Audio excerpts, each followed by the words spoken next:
we're going to talk about getting out of our job. And this is step 2. We're going to talk about what are we replacing here? What is it that we're really after with getting out of our job? And what do we got to work towards to get out?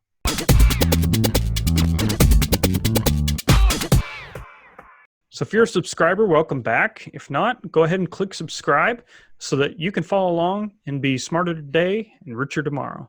If you haven't seen step 1, go back and watch that video.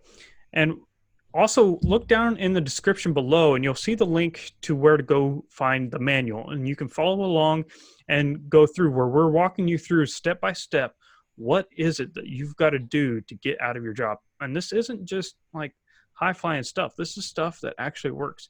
Not only have we applied it, but we've seen other people do these same exact steps in it, and it works very well. So follow these along, and you'll be miles ahead on your journey of getting out of your job. So this step 2, we're really trying to focus on what is it that we're replacing to begin with, and the answer is income. It's not like it's some idea that we're out there chasing. We know that's what holds most of us back from getting out of our job is we need a way to pay the bills. So when we start thinking about that, that brings up an interesting point. Well, why do we need so much income to begin with? Well, if we've got a lot of bills, we need a lot of income to cover them. So that's where we try to break this down a little bit and start to make this more simple. If we didn't have to have as big of an income, maybe it'd make this a little easier to get out of our job, because quitting our job is already hard enough to begin with, but let's not make it any harder by having all these crazy expenses. So we're going to simplify the process and in turn simplify our life, because that's really what we're after. So we're going to carry that through and end up with the simple F in the end, but it'll also make this whole process a lot easier along the way. So take a look at your finances. What it really pretty easily boils down to here is how much money you're bringing in and how much are you spending. And once you put all that together, then you're going to either have a surplus or a deficit. Either you're going to be able to stock some money up every month, or you're going to be dwindling what you have down, or you're already going into debt every month. So you got to take a look and know where you're at. And that will really be able to open things up for figuring out where to go next. Because there's a little bit of a process with this before you go on to the next steps that follow. So we've got to figure out, where is your picture? What is the snapshot of your finances? So how do you know what you're spending your money on? There's the old school method of you can take all your receipts and you can throw them in a Ziploc bag, and at the end of the month, you dump them out on the floor and you start moving them around. This was my grocery bill. This was my electric bill. This was my rent/mortgage bill. This was my doctor's office bill, whatever. And then you add them all up, and then that's what should equal, your pay minus all of these receipts should equal a surplus or a deficit. Now, if you do this on any given month, you're probably going to capture 80%, I would say, of your expenditures. Now, why is that 80%? Why is it not 100%? Well, because birthdays, anniversaries, weddings, births, funerals, baby showers, anything that doesn't happen on a consistent monthly basis is going to be in sort of a different, is sporadic. It kind of comes and goes. Sometimes in my family, there's like 3 birthdays in 1 month, and then we'll go 3 or 4 months with no birthdays.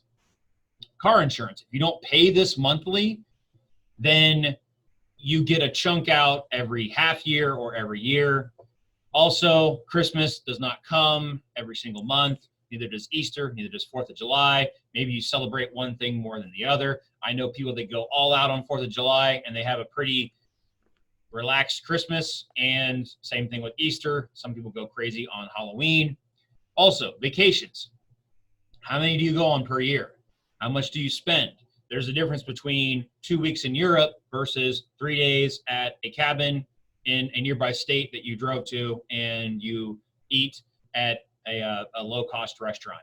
Also, car repairs, house repairs. Do you repairing your house every single month? No. Are you repairing your car every month? Well, I hope not. I hope you're not doing that. Entertainment and fun, that fluctuates all the time. Eating out, buying clothes. I don't buy clothes very often. I eat out maybe consistently, maybe once a week, once every couple of weeks. The key is that you're going to have that other 20% is where the people get lost in their expenses, and they think they got it all figured out, and then something comes up and you got to pay. And I remember my dad growing up, and he was talking about owning a house, and he just was shaking his head one time, and he just goes, it's always something. It's always something. There's always something that needs to be fixed. There's always another reason to fork out extra money throughout the month that you weren't expecting. Like electric bill, heat bill, cell phone bill, those all come in consistently. That's in that 80%. So the point that I'm trying to make here, guys, is that you have to include all of those expenses. And let's say that you go, I don't really know how to do that. Okay, well, how many people do you know that are not just acquaintances that you would get a gift for their birthday? Let's say 10,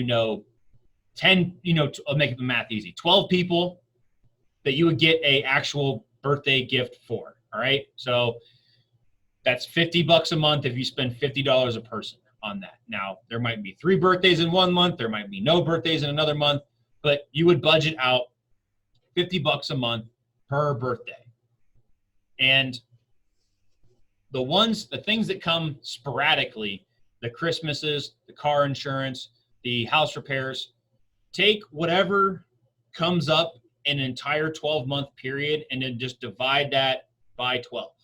So for our house, I think we got $50 a month in house repairs. That doesn't mean that we're spending $50 a month in house repairs. That just means last year, that's what it added up to on average. And it might fluctuate. The thing about budgets is that, and I hate to say this, but they're always going to be wrong. And the reason why they're always going to be wrong is because your life is always fluctuating. Budgets are a stagnant snapshot in time that this is the average of what I spend per month. And we are looking for the best, most accurate estimation that we can possibly get out of this. And remember that your budget, I like to call it a freedom plan, is a living document. You're going to want to update it every 6 to 12 months and just see where you're at. Has something gone up? Has something gone down? Have you stopped paying on that medical bill because you paid it off? Okay, then take it off of there. But the key is we want to be as accurate as we possibly can. And this is tough to do for most people because we just don't catch everything. It's that other 20% that pops up and we're kind of like, this again, I forgot about this. Or car insurance, I don't pay this every single month. I pay it every 6 months. So then your accounts will fluctuate. And one thing that happens to a lot of people is that the car insurance, maybe the homeowner's insurance, maybe the house, your property taxes, those might all fall on 1 month, and that 1 month is miserable, and it only happens once a year, and you kind of forget about it, and you're like, man, that month was rough. Now you can kind of plan for that. And this exercise is going to be an eye-opening experience. It's going to be a pain in the neck. It's going to be frustrating. You're going to want to give up. You're going to want to fudge the numbers, but don't do that. This is in front of the mirror, nobody else around, pants down. This is what it's like. This is what my real life looks like right here. This is what I'm spending.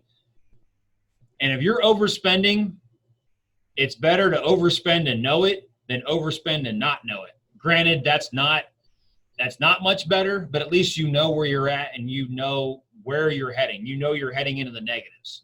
So this kind of is one of those situations where, like, I don't want to do this. This is really annoying. This is tedious work. This is not my brain capacity. All these numbers run together. If you're one of those people, you're going to want to delegate. Delegate this information either to an app or to a physical human being that you trust with your financial information. Now, there's varying degrees of what financial information that you can give to someone.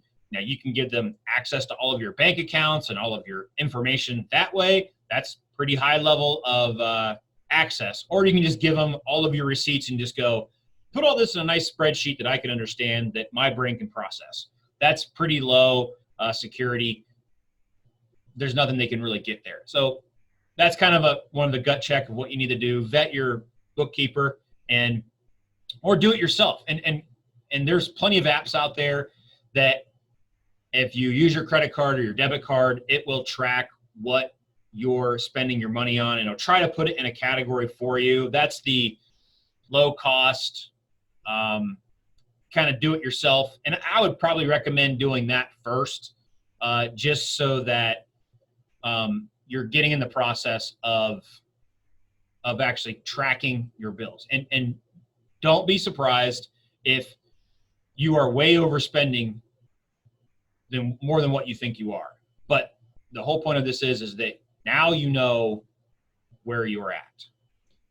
Yeah. So when you get that picture, once you've gone through your expenses and your income, and you get a picture of just what it is, what am I in a surplus? Am I in a deficit? There's going to be some of you who are like, yes, I got like all this money at the end of the month. This is great. And there's going to be some of you who are like, oh man, we're in trouble. I know for me and my wife, the first time we did it, it was like negative $396. And I'm like, oh man, we got some trouble here. We got to do something different. And we just went to town. And it wasn't going out on the town either. It was slashing expenses. So, it's like Joe said, it's more important to know that you're going to be in the negative than not. So my point though is don't beat yourself up over your situation, whether you're positive or negative or whatever it is what it is. You now know, once you've done this, and seriously, take it serious, go through it and do it. Figure out, where is my financial picture currently? You know what it is. You're going to do something about it from this point. It's not something that we're just going to brush by and now this is our budget. We got to figure out how to live with negative $396 the rest of our life. No, this is what our picture is. This is what we're going to do about it. So that's why it's important. You won't know what actions to take unless you know what your snapshot currently is. Guys, just remember that this is going to be painful at first, and it's going to be stressful, and it's going to be surprising, and it's going to be a pain in the neck. But just remember that this is the first part of this is you're developing a habit. And to do that, you have to be disciplined enough to do this every single day, every single month after month. And then that habit, that discipline will turn into a habit that you've kind of systematized. And then that habit will turn into a reflex. And you'll be doing it. You'll cut out all the fat, you'll systematize it down to the point where it's super easy. You have the time locked out of your schedule to check your finances. And that's where you're going to want to be. And you will get there. Trust me. It's just a pain in the neck to get there. That those first maybe 5-6 days, maybe that first half month is going to be a pain because you're doing a new exercise. You're stretching new muscles in your brain, in your lifestyle that you've never done before.